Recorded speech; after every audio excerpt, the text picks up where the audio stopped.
नमस्कार, आपका स्वागत है। जय श्री कृष्ण, राधे राधे। दोस्तों, पूज्य गुरुजी का कहना है कि इन 7 अंगों पर तिल वाले व्यक्ति बनते हैं करोड़पति। खासकर अगर किसी महिला के इस अंग पर तिल हो तो वह महिला व उसका परिवार होते हैं धनवान। ऐसे महिला के पति करोड़पति बनते हैं। साथ ही मैं आपको बताऊंगा कि महिला के किस पर तिल होना यह संकेत देता है कि महिला को पुत्र की प्राप्ति होगी, और महिला के कौन से लक्षण बताते कि आपके घर की महिला आपके लिए भाग्यशाली है।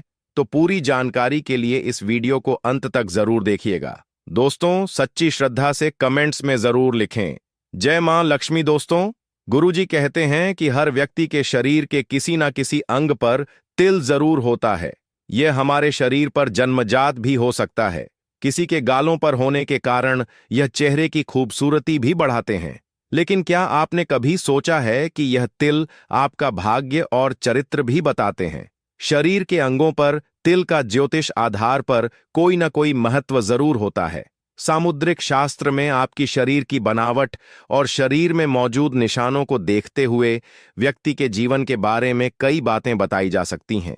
सामुद्रिक शास्त्र में शरीर पर मौजूद तिल का महत्व भी बताया है। शरीर पर मौजूद कुछ तिल व्यक्ति को भाग्यशाली बनाते हैं, जबकि कुछ तिल आपके लिए अशुभ साबित होते हैं। आज हम आपको बताएंगे शरीर पर मौजूद किन तिल को माना जाता है शुभ और अशुभ। तो चलिए अब जानते हैं किस अंग पर तिल का क्या महत्व है। आपसे एक अनुरोध है कि वीडियो को पूरे देखने पर ही लाभ की प्राप्ति हो सकती है, इसलिए इस वीडियो को पूरा देखें, क्योंकि अधूरा ज्ञान हमेशा खतरनाक साबित होता है। लोग आते ही बीच में वीडियो को छोड़ करके जाते हैं, तो इससे आपका ही नुकसान होता है। हम जो जानकारी बताते हैं वह जानकारी बिल्कुल ही आपको आगे चलकर के काफी लाभ प्रदान करती है। आप अपने फायदे के लिए इस वीडियो को पूरा देख लीजिए, आपका जीवन न बदल जाए। तो दोस्तों, मुझे बताना दोस्तों, आपसे एक बात और कहना चाहूंगा कि आप अपनी राशि को हमारे कमेंट बॉक्स में जरूर शेयर करें हमारे साथ, क्योंकि हम आपकी राशि से जुड़े कुछ ऐसे उपाय भी बताते हैं जिनसे आपको धन की प्राप्ति हो, और कुछ विशेष रूप से आप पर कृपा हो, या फिर आप यह समझ सकते हैं कि आपको हम कुछ ऐसे उपाय भी बताते हैं एवं तांत्रिक उपाय भी बताते हैं जिनसे आपको लाभ की प्राप्ति हो, और आपको कोई भी समस्या हो तो भी आप हमारे कमेंट बॉक्स में हमें बता सकते हैं। सच्चे हृदय से कमेंट बॉक्स में लिखना ना भूलें। जय मां लक्ष्मी, जय मां लक्ष्मी। आपके इस वीडियो को जो भी लाइक और चैनल को सब्सक्राइब करें, उसके जीवन में कभी भी धन की कमी ना होने देना। तो चलिए अब जानते हैं किस अंग पर तिल का क्या महत्व है। नंबर 1, पेट पर तिल। अगर किसी के पेट पर तिल है तो ऐसे लोग बहुत ही फूडी होते हैं, यानी खाने के काफी शौकीन होते हैं। तिल अगर नाभि के बाईं ओर हो तो व्यक्ति को पाचन से जुड़ी परेशानियां हो सकती हैं। जिनके नाभि के नीचे तिल का निशान होता है, उन्हें यौन रोग की संभावना रहती है। महिलाओं की नाभि या उसके आसपास तिल अगर हो तो यह बहुत ही ज्यादा शुभ होता है। ऐसी महिलाओं को धन समृद्धि की प्राप्ति होती है, जबकि नाभि के ऊपर पेट पर तिल होना शुभ नहीं माना जाता। यह व्यक्ति के दुर्भाग्य का सूचक माना जाता है। दोस्तों, नंबर 2, गाल पर तिल का होना। व्यक्ति के सीधे गाल पर तिल होना बेहद शुभ माना जाता है। ऐसा व्यक्ति किस्मत वाला होता है। साथ ही व्यक्ति की आर्थिक स्थिति मजबूत रहती है। वहीं वह अपने पार्टनर के लिए बहुत वफादार होता है। साथ ही उसका पार्टनर के साथ अच्छा तालमेल होता है। वहीं लेफ्ट साइड के गाल पर तिल होने का मतलब है कि व्यक्ति अधिक खर्चीला है। दोस्तों, नंबर 3, माथे पर तिल। सामुद्रिक शास्त्र अनुसार माथे के राइट साइड पर तिला होना बेहद शुभ माना जाता है। ऐसे व्यक्ति धन दौलत में हमेशा बढ़ोतरी होती रहती है। साथ ही व्यक्ति के पास धन की कभी कमी नहीं रहती। वहीं ऐसे व्यक्ति बेहद मेहनती होते हैं और मेहनत से हर मुकाम को हासिल करते हैं। वहीं माथे पर लेफ्ट साइड तिल है तो जीवन में कई संकटों का सामना करना पड़ता है। दोस्तों, नंबर 4, सीने के बीच में तिल का होना। अगर किसी व्यक्ति के सीने के बीच में तिल होता है तो ऐसा व्यक्ति भाग्य का धनी होता है। ऐसे व्यक्तियों पर मां लक्ष्मी की विशेष कृपा रहती है। साथ ही ऐसा व्यक्ति किस्मत का धनी होता है। ऐसे लोगों को सभी भौतिक सुखों की प्राप्ति होती है। साथ ही यह लोग समाज में अपनी अलग पहचान बनाते हैं। यह लोग अपनी योजनाओं को अच्छे से पूरा करने योग्यता रखते हैं। यह लोग प्लानिंग करने में माहिर होते हैं। दोस्तों, नंबर 5, कान पर तिल होना शुभ संकेत होता है। जिन लोगों के कान पर तिल होता है वे बहुत भाग्यशाली, बुद्धिमान और निर्णय लेने में तेज होते हैं। यदि दोनों कानों पर तिल हो तो ऐसी लोग सबसे आरामदायक जीवन का आनंद लेते हैं और दूसरों को आसानी से प्रभावित कर सकते हैं। बाएं कान पर तिल अच्छे विवाह का संकेत देता है। नंबर 6, हथेली का तिल। दोस्तों, अगर बात करें हथेली पर तिल की तो सबसे पहले तो आपको बता दें कि हथेली पर अंगूठे के नीचे का भाग शुक्र पर्वत कहलाता है। जिनकी हथेली में यहां पर तिल होता है वह जीवन में अपार सफलता हासिल करते हैं। वहीं अगर अंगूठे पर तिल हो तो व्यक्ति कितना भी अच्छा काम क्यों ना करें, उसे यश नहीं मिलता। अगर तिल अनामिका उंगली पर है तो उस व्यक्ति को कभी भी धन और यश की कमी नहीं हो सकती। अनामिका उंगली। दोस्तों, आपकी हथेली में अगर आप अंगूठे की ओर से गिनेंगे तो अंगूठे को छोड़कर जो आपकी तीसरी उंगली है वह अनामिका उंगली है। सबसे छोटी उंगली पर तिल हो तो वह इंसान यशस्वी होता है, लेकिन हमेशा अशांत रहता है। इसके अलावा हथेली के बीच में अगर तिल हो तो व्यक्ति भाग्यवान होता है, उसे धन की कभी भी कमी महसूस नहीं होती। दोस्तों, नंबर 7, पीठ पर तिल। पीठ का तिल बताता है कि ऐसी महिलाएं काफी रोमांटिक होती हैं। ऐसे व्यक्ति खूब कमाते हैं और जमकर खर्च भी करते हैं। इन्हें पैसों की कमी नहीं रहती। मान्यता है कि महिलाओं की बाईं भुजा पर तिल होने से पुत्र और धन प्राप्ति होती है। वहीं दाहिने हाथ का तिल महिलाओं को धनवान बनाता है। दोस्तों, नंबर 8, नाक पर तिल। अगर किसी की नाक पर तिल है तो आपको बता दें कि नाक का तिल बताता है कि आप बेहद झगड़ालू हैं। ऐसे लोगों को कम मेहनत पर ज्यादा फायदा भी मिलता है। ऐसी महिलाएं जिनकी नाक पर तिल होता है भाग्यशाली होती हैं। नाक की दाईं ओर तिल वाली महिलाएं हमेशा शांत और एकांत पसंद करती हैं। ज्योतिषाचार्य ने बताया कि तिल के आकार का भी बहुत महत्व होता है। बड़े तिल व्यक्ति के जीवन में खास महत्व रखते हैं।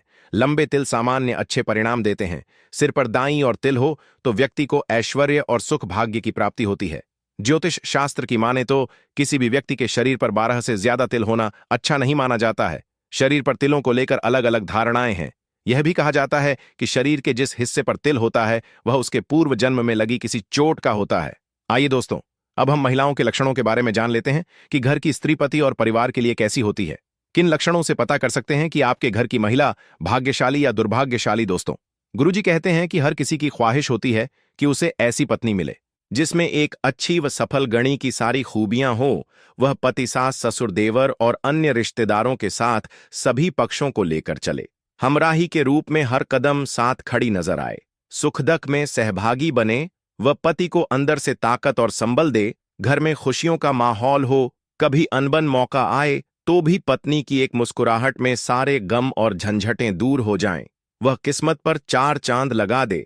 माहौल और समय भले ही भौतिकता की चकाचौंध का है, लेकिन उन भाग्यशालियों की कमी नहीं है जिनके लिए पत्नी यानी अर्धांगिनी ही ताकत बनी और पत्नी के सद्गुणों के कारण उन्होंने जीवन की सफलता के शिखर को स्पर्श भी किया।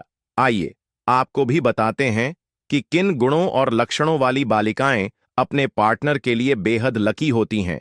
चलिए जान लेते हैं पति के लिए भाग्यशाली लड़कियों के लक्षण। दोस्तों, नंबर 1, जिन कन्याओं का चेहरा अपने पिता के चेहरे से मिलता जुलता हो वे बहुत ही भाग्यशाली होती हैं। इन्हें जीवन में हर वह सुख मिलता है जो वह चाहती है। इसके विपरीत माता से मिलते वाला पुरुष भाग्यशाली माना गया है। जिन कन्याओं का चेहरा गोल, मांसल, चिकना और आकर्षक होता है वह किस्मत वाली होती है। जिन युवतियों को शरीर आगे की तरफ हाथी की तरह उठा हुआ होता है वह सौभाग्यशालिनी होती है। यह पति के लिए बेहद लकी होती हैं। दोस्तों, नंबर 2, जिन लड़कियों का ललाट समतल और सिंदूर लगाने वाला स्थान कुछ उन्नत होता है वे सौभाग्यवती होती हैं। इनके सुहाग की उम्र लंबी होती है। यदि कन्या के बाल भौरे की तरह काले मेघमय हो और कुंड के समान मुड़े हों तो यह बड़ा ही शुभ माना जाता है। बाल चिकने, कोमल और मुलायम होना भी उत्तम कन्या की पहचान है। जिन युवतियों की भौहें एक बराबर दूरी पर हो, सटी हुई नहीं हो और धनुष के समान झुकी हो वे भाग्यशाली होती हैं। दोस्तों, नंबर 3, जिन युवतियों के नेत्र कमल की पंखुड़ी के समान और उनके बीच का स्थान दूध के समान सफेद हो, यह कन्याएं पति के लिए भाग्यवर्धक होती हैं। जिन कन्याओं की भुजाओं में हड्डियों का जोड़ नजर नहीं आता, हाथ व भुजाएं कोमल होने के साथ हाथों में अधिक रोम नहीं होते, वे भी भाग्यशालिनी होती हैं। सामुद्रिक शास्त्र के अनुसार जिन कन्याओं के पैरों के तलवे लालिमा युक्त और चिकने होते हैं वे लक्ष्मी के समान होती हैं। दोस्तों, नंबर 4, जिन कन्याओं के तलवे मांसल, समतल और पसीने से रहित होते हैं वे विवाह योग्य उत्तम मानी गई हैं। चिकने गोल उठे हुए और तांबे के समान रंग वाले नाखून शुभ होते हैं। शास्त्रों में वर्णित है कि लंबे बालों वाली महिलाएं पद्मनी होती हैं, अर्थात उच्च कोटि की होती हैं। लंबे और रेशमी बाल शुभता और सौंदर्य का प्रतीक हैं। सामुद्रिक शास्त्र में लंबी गर्दन वाली महिलाओं को मंगलकारी माना गया है। जिन कन्याओं की गर्दन लंबी होती है वे ऐश्वर्यशालिनी होती हैं। इनके पास संपूर्ण वैभव होता है। इनके रहते पति को कभी पैसों की कमी नहीं आती। दोस्तों, नंबर 5, ज्योतिषचार्य के अनुसार सामुद्रिक शास्त्र व भविष्य पुराण में लिखा है कि ऊंचे सुडोल व बड़े वक्ष स्थल वाली स्त्रियां सौभाग्यशालिनी होती हैं। इनके सुडोल वक्ष स्थल धन, समृद्धि व सौभाग्य के प्रतीक हैं। बड़े वक्षस्थल वाली स्त्रियां पति के लिए एक तरह से तारणहार होती हैं। इनकी संतान भी अपेक्षाकृत ज्यादा बेहतर और सफल होती है। जिन कन्याओं की जंघाएं पुष्ट व मांसल होती हैं वे वैभवशाली होती हैं। इनके कारण ही पति को मकान और वाहन आदि का सुख बेहतर ढंग से प्राप्त होता है। दोस्तों, अगर आप माता लक्ष्मी के सच्चे भक्त हैं, आप माता लक्ष्मी का प्रेम, प्यार, आशीर्वाद पाना चाहते हैं और चाहते हैं कि माता लक्ष्मी का आपके घर में वास हो और आप माता लक्ष्मी को प्रसन्न करना चाहते हैं, तो जल्दी से चैनल को सब्सक्राइब करके कमेंट बॉक्स में जय मां लक्ष्मी जरूर लिखें, जिससे अगली आने वाली वीडियो आप तक पहुंच सके। धन्यवाद। जय श्री कृष्णा। राधे राधे। दोस्तों, प्रारब्ध को कैसे बदले, एक प्रेरणादायक कहानी।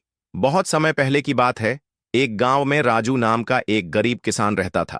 वह हमेशा अपनी किस्मत को कोसता और कहता, मेरी गरीबी मेरे भाग्य में लिखी है, मैं कुछ नहीं कर सकता।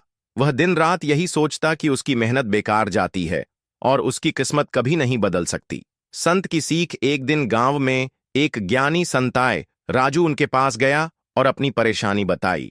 उसने कहा, गुरुदेव, मैं कितनी भी मेहनत कर लूं, मेरी गरीबी नहीं जाती। क्या मेरा प्रारब्ध भाग्य हमेशा ऐसा ही रहेगा? संत मुस्कुराए और बोले, बिल्कुल नहीं, प्रारब्ध को बदला जा सकता है। राजू ने हैरानी से पूछा, कैसे? संत ने उसे एक बीज दिया और कहा, इसे अपनी जमीन में बो दो, इसकी देखभाल करो और धैर्य रखो। जब यह पेड़ बनेगा तो तुम समझ जाओगे कि प्रारब्ध कैसे बदलता है। परिश्रम का फल। राजू ने संत की बात मानी और बीज को अपनी सूखी जमीन में बो दिया। उसने रोज मेहनत से पानी दिया, मिट्टी को पोषक बनाया और धैर्य रखा। कुछ दिनों बाद बीज अंकुर बनकर निकला और धीरे धीरे एक विशाल पेड़ बन गया। पेड़ पर मीठे फल लगे, जिन्हें बेचकर राजू ने अच्छा धन कमाया। अब वह पहले से ज्यादा खुशहाल था। संत का उत्तर। राजू फिर से संत के पास गया और बोला, गुरुदेव, अब मैं समझ गया कि प्रारब्ध कैसे बदलता है। संत ने मुस्कुराते हुए कहा, बिल्कुल, अगर तुम सिर्फ भाग्य को दोष देते रहते तो यह पेड़ कभी नहीं उगता, लेकिन तुमने मेहनत की, धैर्य रखा और सही कर्म किए। इसी तरह जीवन में अच्छे कर्म, मेहनत और सकारात्मक सोच से प्रारब्ध को बदला जा सकता है। शिक्षा क्या मिलती है इस कहानी से? आइए है शिक्षा। प्रारब्ध एक बीज की तरह होता है जिसे सही कर्मों, मेहनत और धैर्य से बदला जा सकता है। अगर हम सिर्फ भाग्य को दोष दें और कुछ ना करें तो जीवन में कुछ भी नहीं बदलेगा। लेकिन अगर हम सही प्रयास करें तो हमारा भाग्य भी बदल सकता है और हमारा जीवन सुख में हो सकता है। तो दोस्तों, वीडियो पसंद आया हो तो वीडियो को लाइक जरूर करें। धन्यवाद।